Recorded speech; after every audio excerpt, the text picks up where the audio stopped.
Assalamualaikum warahmatullahi wabarakatuh. Perkenalkan, nama saya Riani Maulidia, mahasiswa Prodi PGSD IKPGRI Wates kelas 1C.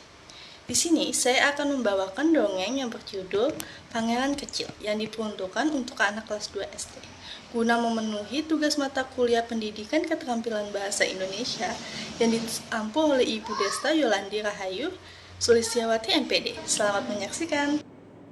Assalamualaikum adik-adik. Bagaimana kabarnya hari ini? Baik. Hari ini kakak akan membawakan cerita dongeng yang berjudul Pangeran Kecil. Kutemui seorang teman di kolong tempat tidur. Seperti tikus, ia mengobrol di kamarku, bersembunyi di sudut gelap, menangis terseduh-seduh. Aku merangkak ke dalam kolong untuk mencarinya. Astaga, tubuhnya hanya sebesar botol, akan tetapi jempol kakinya besar seperti jempol kaki dan bersembunyi dan menembus sepatunya yang bagus. Ia tampak khawatir, kuberi dia senyuman. Aku pangeran kecil, katanya terpisah. Penyihir istana menyihirku karena pagi ini aku mengganggunya. Aku bisa kembali seperti semula bila aku melakukan 4 perbuatan baik dalam waktu sehari. Aku bingung perbuatan besar apa yang aku suka lakukan. Sepertinya pangeran itu berkata jujur. Pakaiannya memang mewah, seperti seorang pangeran. Kuangkat badannya, lalu merangkak mundur. Kubawa teman baruku ke dapur. Pangeran kecil, kami hanya punya sedikit makanan, kataku sambil mengobrol bangku nasi. Nyaris kosong. Kami sudah selesai sarapan. Sisa nasinya dibawa ayah ke ladang.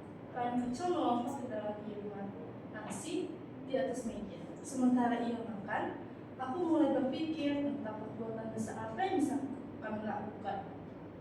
Tak mungkin membangun istana atau menaklukkan negeri dalam 1 hari seluruhku. Mari kita pergi ke atas bukit, mungkin di atas sana kita bisa mencari jawaban.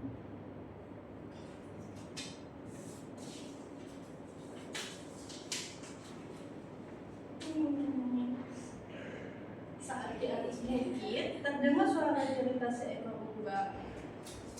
Tolong, tolong. Seekor ubah terjepit pohon yang tumbang. Aku mendekat dan berkata, aku akan menolongmu nanti. Sekarang aku dan temanku tak punya waktu. Kami harus memikirkan hal-hal besar dulu. Akan tetapi di atas bukit kami terus tidak tenang. Terpikir karena ubah yang malam itu terus menolong. Pangeran kecil pun berlari kencang menuju bukit untuk menolongnya. Setelah menolong ubah itu, aku pun berkata, mari kita menyusuri sungai. Siapa tahu kita bisa melakukan perbuatan besar di sana. Kataku setelah kami susah payah mengangkat pohon untuk membebaskan ubah tersebut.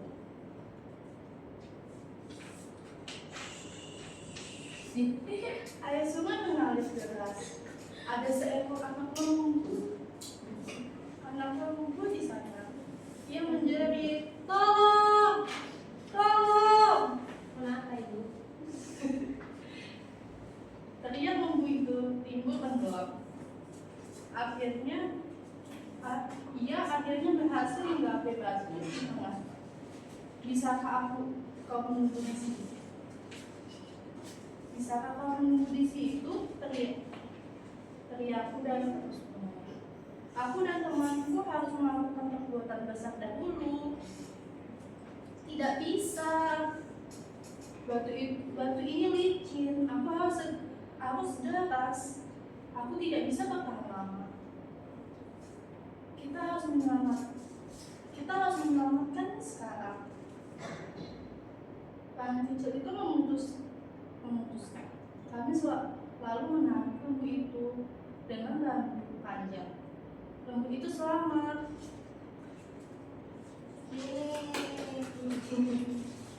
Itu selamat sekarang. Pangeran kecil nunggu. Kami kelelahan.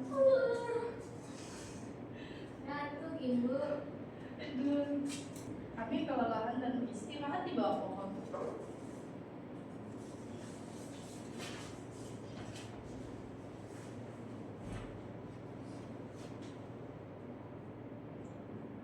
Tiba-tiba terdengar jeritan dari atas pohon.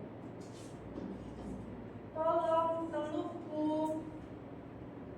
Sebuah telur meluncur keras di atas mukaku. Kemudian aku sadar penuhnya telur itu telah mendarat. Telur itu telah mendarat di tangan pangeran kecil. Induk burung bercicit. Hampir saja aku memecahkan telurku. Maukah kalian mengambilnya dan kembalikan ke sarang? Baik, kataku. Segera aku panjat pohon dan mengembalikan telur itu ke sarangnya. Aku haus ketika turun kembali. Kulihat sebuah sumur tak jauh dari sini. Mari kita ke situ.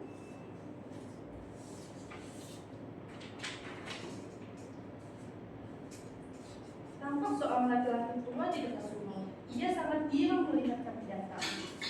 Tuhan mengirimkan kalian kemari, teriaknya. Tolonglah, aku menjatuhkan timba dan tali ke dalam sumur.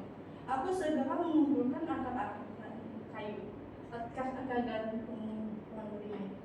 Kusambung akar-akar dan tali-tali itu menjadi tali yang kuat. Pangeran kecil menemukan sebuah botol dan mengganti timba. Kami bertiga pun minum dengan puas.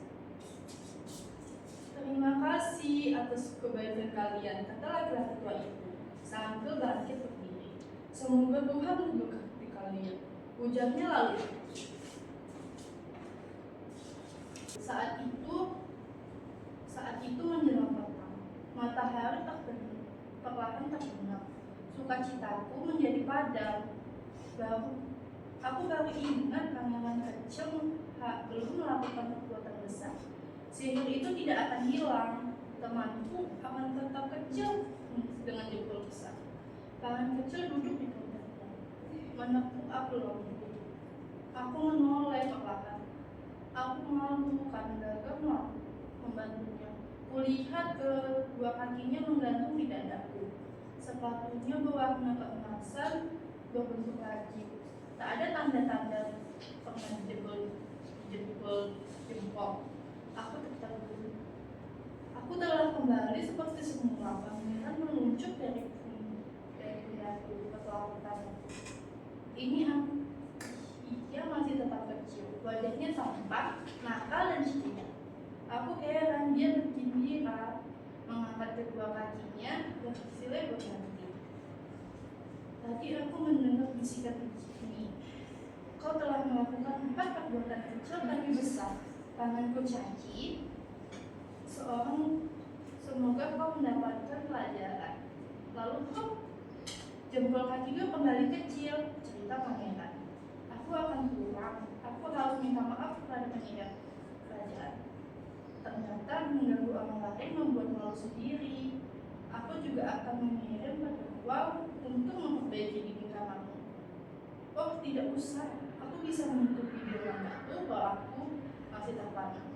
Sebelumnya, aku pikir tubuhnya layak akan membesar, bukan jempol kakinya yang mengecil.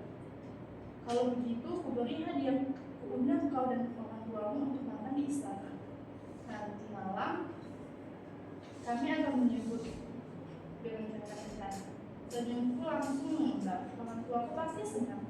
Bila aku melakukan perbuatan kecil, tapi bagi kedua orang tuaku sekarang berpesta di negeri kurcaci sampai kenyang.